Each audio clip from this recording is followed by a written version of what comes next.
पुरंजन, जोपर्यंत आपल्याला कुठलं काम नाही मिळत तोपर्यंत आपण बी असंच पैसे कमवूया. काय?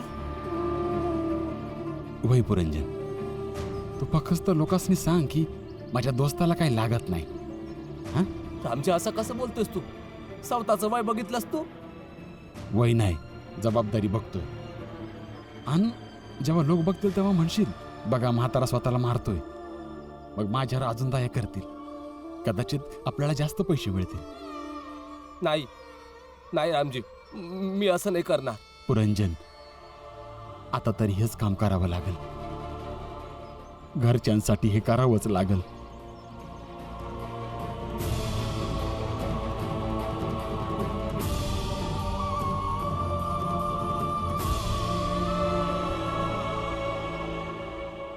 या लवकर या, तमाशा बघा. या लवकर या. हा माझा दोस्त आहे. यानं स्वतःला किती बी मारलं तरी याला त्रास होत नाही. या लवकर या, तमाशा बघा. या.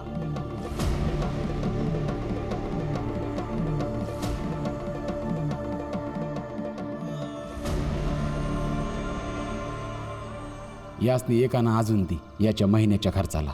एक आना नाही मिळणार, अर्धा आना मिळणार. जो कमावू शकत नाही तो खर्चात कटवती तर करूच शकतो ना.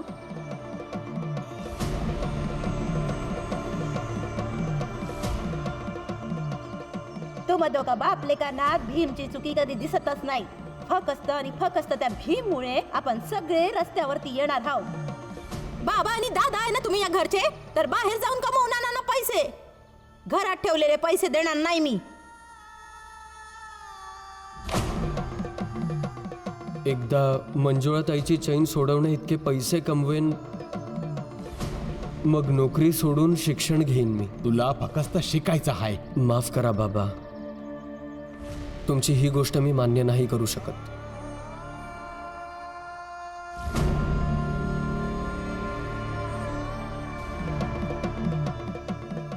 काल तू फॉर्म भरला होता? नाही बाबा, पैसे नाही जमले. वेळेबरोबर असलेली लढाई आपण प्रत्येक वेळेस नाही जिंकू शकत ना. यावेळेस आपण हरलो बाबा. आज राशन आणायचं होतं घरात, भाज्या आणायच्या होत्या, लक्ष्मीचं औषध आणायचं होतं, पण पैसे नाही आहेत घरात. आणि कुठून येणार एवढे पैसे? पेन्शन बी बंद झाली तुमची. आज तुम्ही सिद्ध केलं त्या भीमचं जीवन घडवण्यासाठी तुम्ही कोणाचं पण जीवन बर्बाद करू शकता. घरात जितकं राशन शिल्लक आहे सगळ्याचं जेवण बनवते. त्यानंतर घरात जेव्हा काही शिल्लक नसेल तेव्हा काय खाणार? परिवाराला काय खाऊ घालणार? याचा विचार करा. जेव्हा राशन राहणारच नाही तर काय बनवणार? सगळेच्या सगळे उपाशी मरणार या घरात. मुलाच्या प्रेमात आंधळे झाले आहात तुम्ही. बाप आणि मुलाच्या बुडणाऱ्या जहाजात संपूर्ण परिवाराला बुडवणार. असा काय चहा बनवलाय? पेन्शन बंद झालीये, घरातलं खर्च सांभाळून चालवते मी. कालचं जे दूध शिल्लक होतं त्यातूनच बनवलंय. दूध नाही आलाय आज.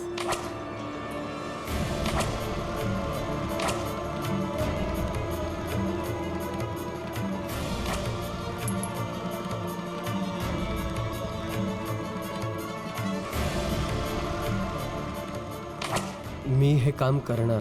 आणि आता तर बाबांना पेन्शनही मिळत नाहीये, तर हे काम करणं जास्त आवश्यक वाटतंय.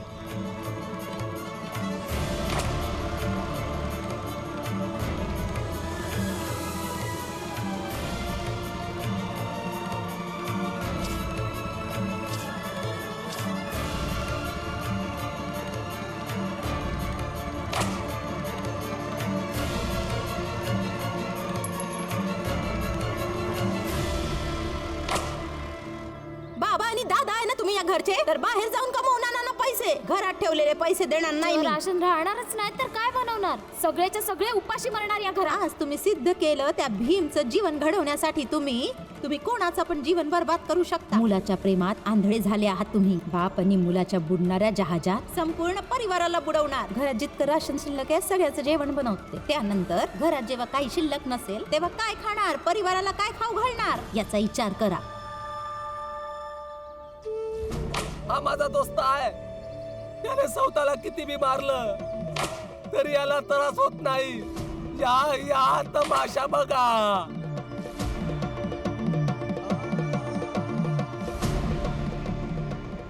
नाती वाटून घ्यायची वेळ आली आहे.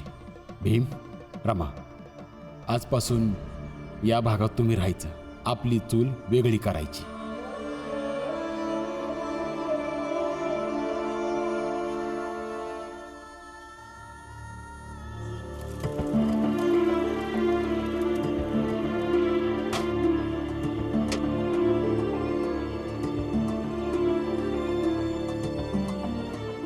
काकी, माझं सगळं काम झालं. आता मी जाऊ? अच्छा थांब. हे घे, हे पैसे घे. हे तुझ्या उपयोगी पडतील. तुझ्याकडे भांडी वगैरे नाहीत ना, खरेदी कर. नाही नाही काकी, नाही. अगं तुला याची गरज आहे. आता आगाव म्हणून घे, काम करून परत कर. घे, हे घे.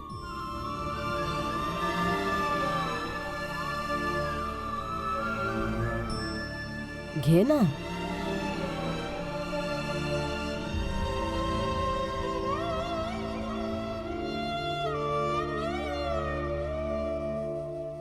धन्यवाद काकी. अरे तू तुझं काम कर ना आणि माझा पाठलाग सोड. कधीपासून माझ्या मागे लागलाय. हे बघा, मी फक्त हे जाणून घ्यायचा प्रयत्न करतोय की अशी काय अडचण आहे तुमची की 13 वर्षाच्या मुलाला शिक्षण सोडून काम करायला पाठवतायत. हे बघ, मुलगा माझा आहे, त्याचं काय करायचं ते मी बघून घेईन. तुमचं म्हणणं बरोबर आहे काका, पण जो व्यक्ती समाजात राहतो तो समाजाचं देणंही लागतोच ना. अरे तू वेडा वगैरे आहेस का? जा जाऊन स्वतःचा इलाज कर. केला होता.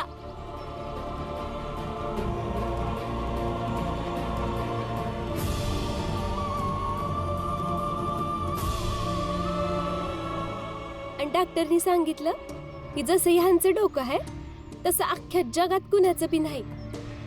म्हणून बाकी लोकांना ह्यांचं म्हणणं समजत नाही. तुम्ही जावा इथून, जावा. आता तू कोण आहेस? पत्नी आहे माझी.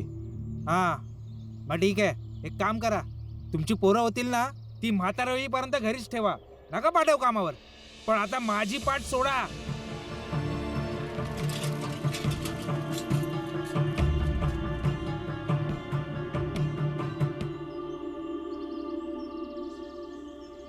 तसं मला कळालंच नाही की तू ज्या ठिकाणी काम करतेस त्या ठिकाणी कसा पोहोचलो. तुम्ही असेच नाही आले इथं. सकाळपासून किती लोकांनी म्हणणं ऐकलं. समजवतोय प्रत्येकाला, समजेलही त्यांना. नाही समजणार. प्रयत्न केल्याने सगळं होतं रमा. मी आलोच. काका ऐका ना, तुम्हाला किती मुलं आहेत? 5 मुलं आहेत. शाळेत जातात म्हणजे शिकतात का? हा, कामावर जातात. पण हे सगळं तू काय विचारतो मला?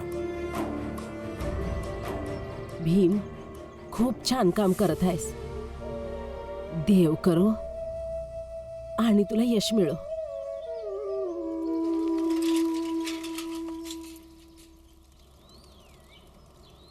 रमा, अरे एवढं समद सामान आणि इतका सामान घेण्यासाठी एवढे पैसे कुठून आले? भीमरावची बायको रमाबाई आहे ना, ती माझ्या जलपान गृहामध्ये काम करते आणि तिला मी खूप आवडतो. मी तिला पैशांची वगैरे मदत करत असतो. आत्या जिथं काम करते ना त्यांनी आगाऊ दिलेत. का कोणी परक्या माणसानं पसंतीची किंमत दिलीये? हितेश काका,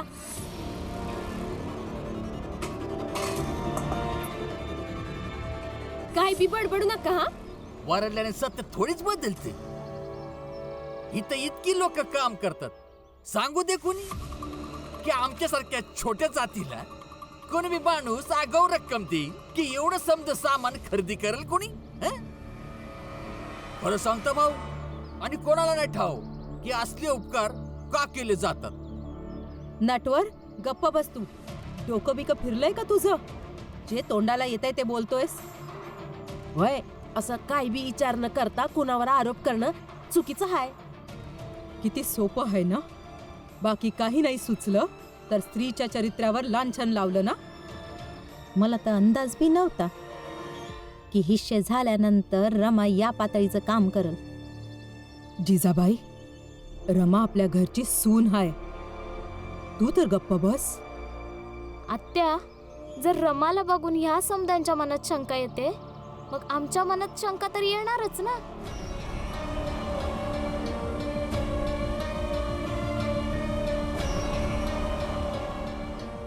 एक काम करा, तुम्ही सगळे येऊन विचारा का त्यांनी मला हे पैसे दिलेत का नाही.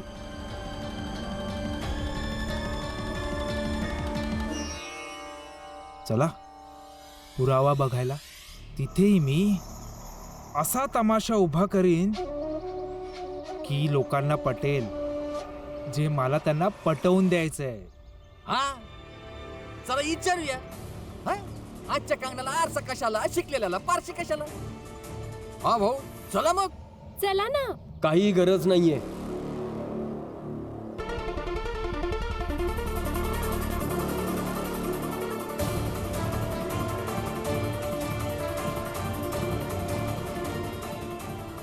पुराव्याची गरज तेव्हा असते जेव्हा अविश्वास असतो.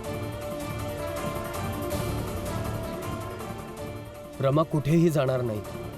कोणालाही काहीही विचारायची गरज नाहीये.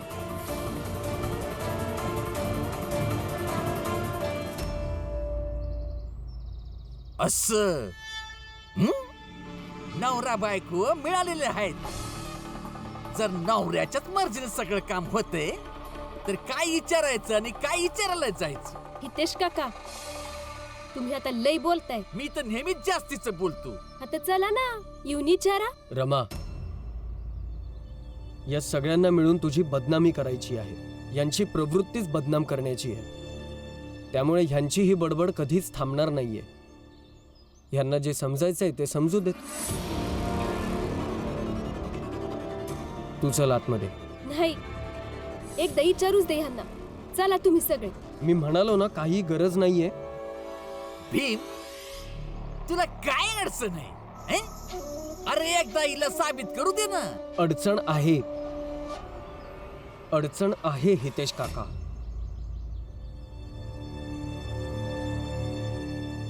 कारण ही माझ्या समोर स्वतःला सिद्ध करण्यासाठी तयार झाली, तर याचा अर्थ हा होतो की मी हिला चुकीचं समजतोय.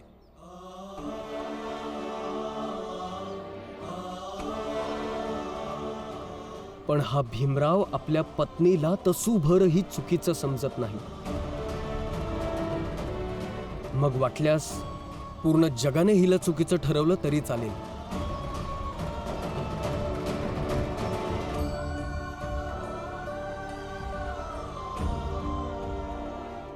तू ती भांडी उचल आणि आत चल रमा.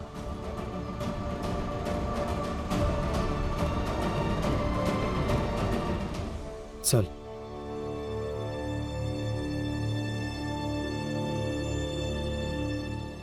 हो, एवढ्या मोठ्या मोठ्या बाता. भीमराव, वाटच बघ आता. आत्ता तर तमाशा सुरू झालाय.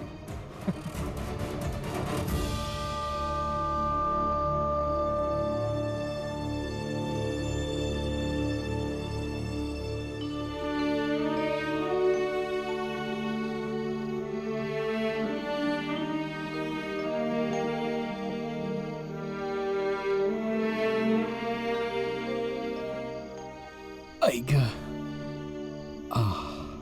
काही काम गावलं की आज बी रिकाम्या हाती आले.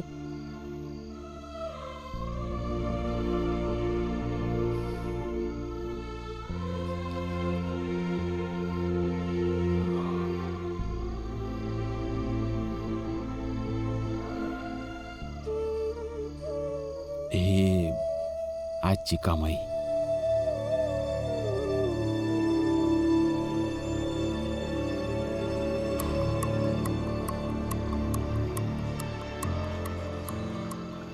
बरं झालं कोणाला तरी नोकरी भेटली, नाहीतर ते आज बी इकडं तिकडं फिरून असंच माघारी आलं असतं. काय नाही गावलं. तुम्हाला काय काम गावलं? पैसे मिळाले ना, तुला काय फरक पडतोय की काय काम गावलं, कुठं गावलं? आपल्या पैशाशी मतलब ठेव. ऐक,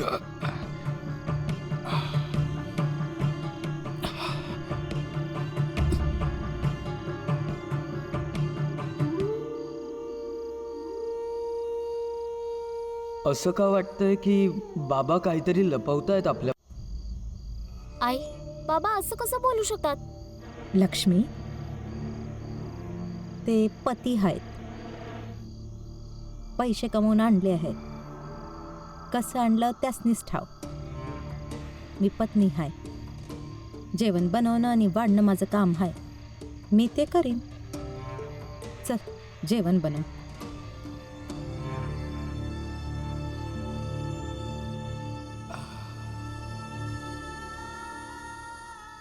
ऐक,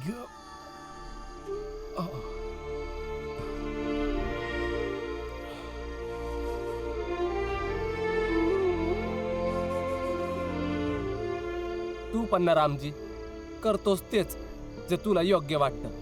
मग किती तब्येत खराब असू दे, किती त्रास होऊ दे तुला, त्यानंतर सुद्धा तू आपल्या मर्जीप्रमाणेच वागतोस. जेव्हा आज तुला त्रास होत होता ना, तेव्हा ते बघून दुःख मला होत होतं. रामजी, आज तर तो हे करून घेतलं, पण आजच्या नंतर तू हे नाही करणार आहेस.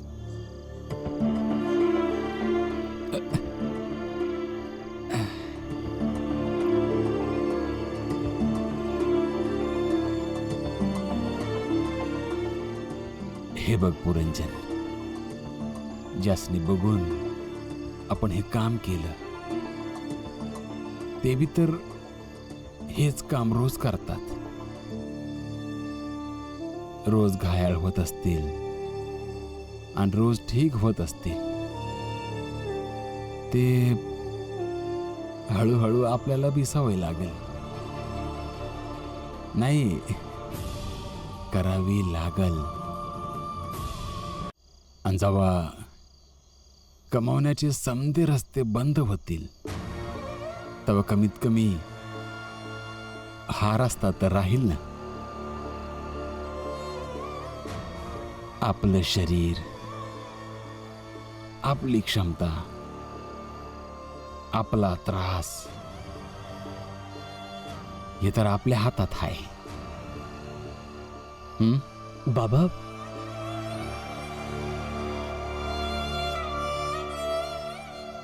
बाबा तुम्ही असं कुठलं काम करताय की आपलं शरीर, आपली क्षमता आणि त्रासाबद्दल बोलत होतं?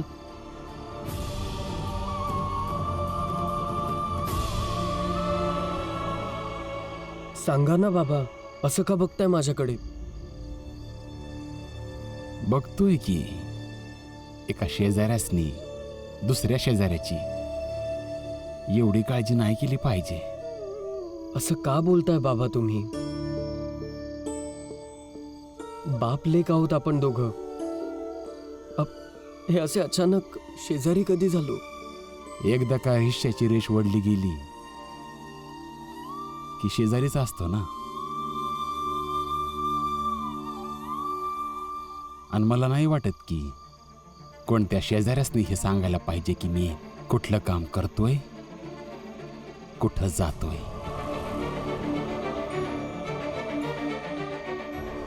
माझ्या विचारण्याचा अर्थ एवढाच होता की तुम्ही काही असं काम तर करत नाही ना की जे तुम्हाला नाही केलं पाहिजे. तू सफाईचं काम करतोयस ना, ते काम तुला नग होतं करायला. म्हणून जोवर तू ते काम करतोयस तोवर कुणाला बी कामाबद्दल विचारणं तुला शोभत नाही. ते